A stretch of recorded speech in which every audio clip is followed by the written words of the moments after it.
Hey everybody, it's Father Derek here with our Godly Play lesson for this week.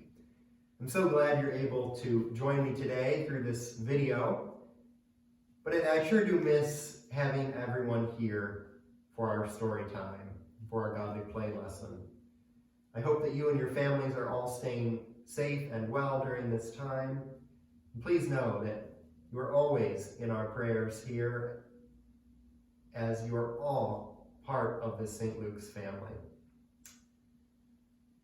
Well, before we begin with our Godly Play lesson today, what's the first thing that we do when we come in for our Godly Play lesson?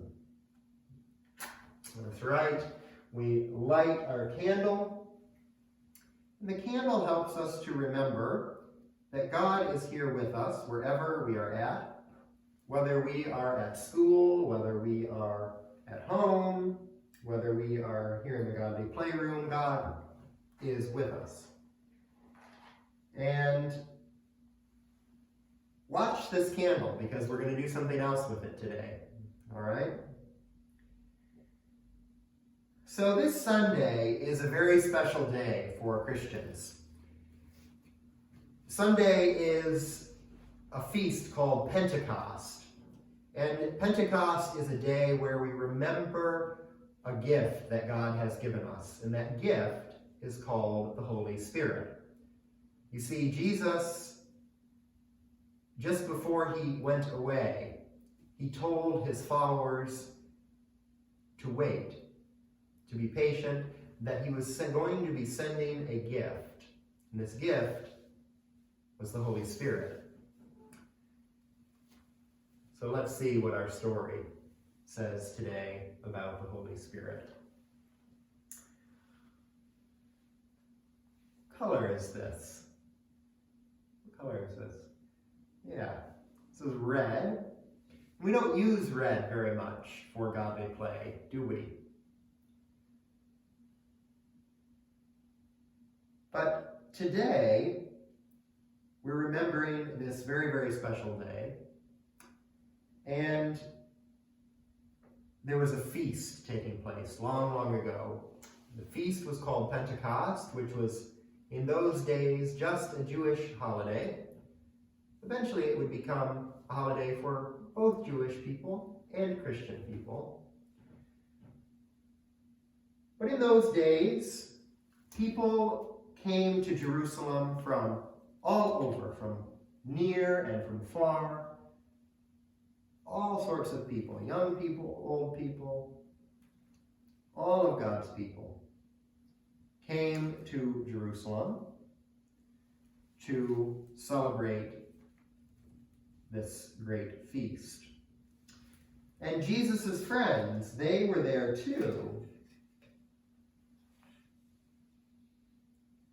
Got to have a table if we're going to have a feast, right?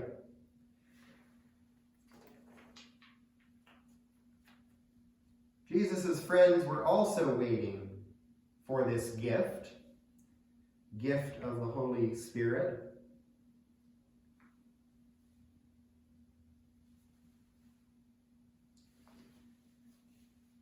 And suddenly,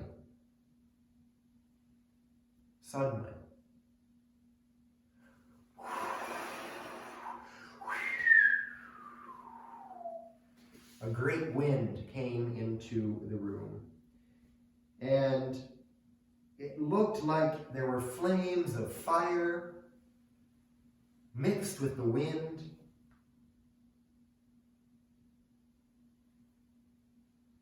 And the wind and the fire, it came to rest on their heads. It didn't hurt them, but it came near them. And all of them were filled with the Holy Spirit.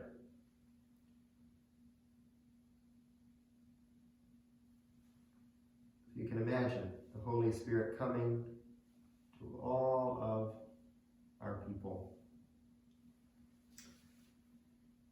And they were also excited. They began to tell the amazing things that God did. The amazing things that God did long, long ago. The amazing things that they had heard and seen just recently with Jesus. So we have people there going, they're talking to one another. They're saying, wow, look at all these amazing things. Do you know about this? And remember, all these people are from different countries. They're from different areas. And what do we know about people in different countries? Sometimes they speak a different language, don't they? Sometimes they speak English, but sometimes they speak a different language. I wonder what some of the languages that you've heard about. What are their names? Maybe you've heard of Spanish, or you've heard of French, or you've heard of Portuguese. So we have our friends here. They have received the Holy Spirit. They have heard each other talking in all of these new languages, yet they can understand. It's as if it's in their own language.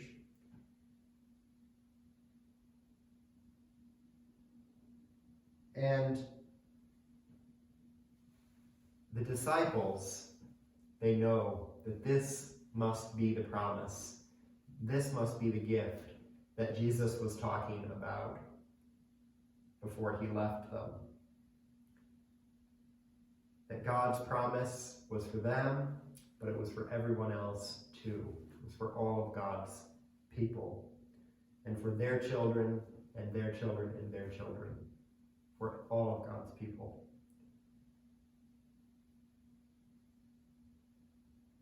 So I wonder, what might it have felt like to receive the Holy Spirit on Pentecost? What would it have felt like? I thought it would have been a little bit scary. Can you imagine? Everything is calm, there's no wind, and all of a sudden, we have this wind. All of a sudden, we have a flame, a fire coming around, not hurting anybody, but coming around.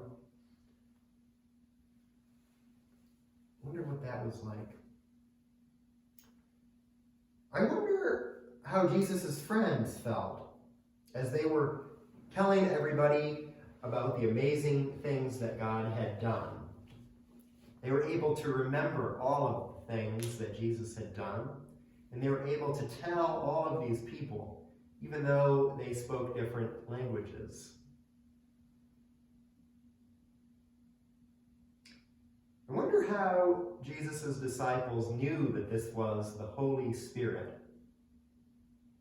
How did they know it wasn't just a storm or some other weird thing? I wonder how they knew that this was the Holy Spirit. I wonder what all of these people will do now that they've been given the gift of the Holy Spirit. What will they do with it? Remember that it's often so good to give a gift to someone else, not just to keep it for ourselves, but to share it with other people, to share our gifts with those around us.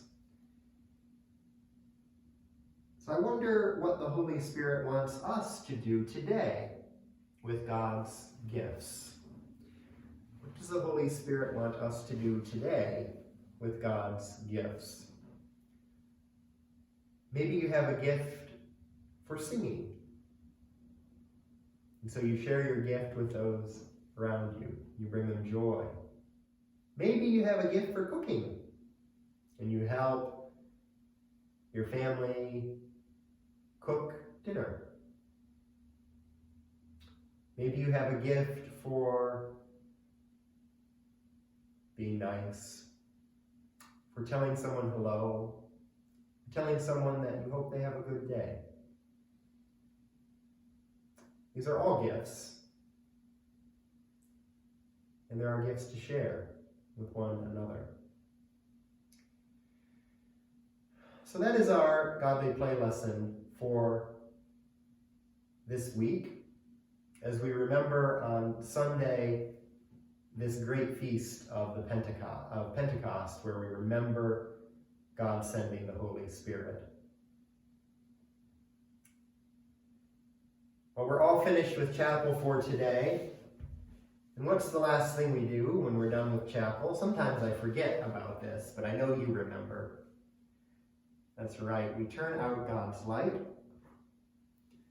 God's still with us, of course, but God's light goes into our heart. And we take it with us wherever we go when we leave this room. Well, thank you so much for joining me today. I hope I'll see you again soon, and until then, stay safe, everybody. Bye.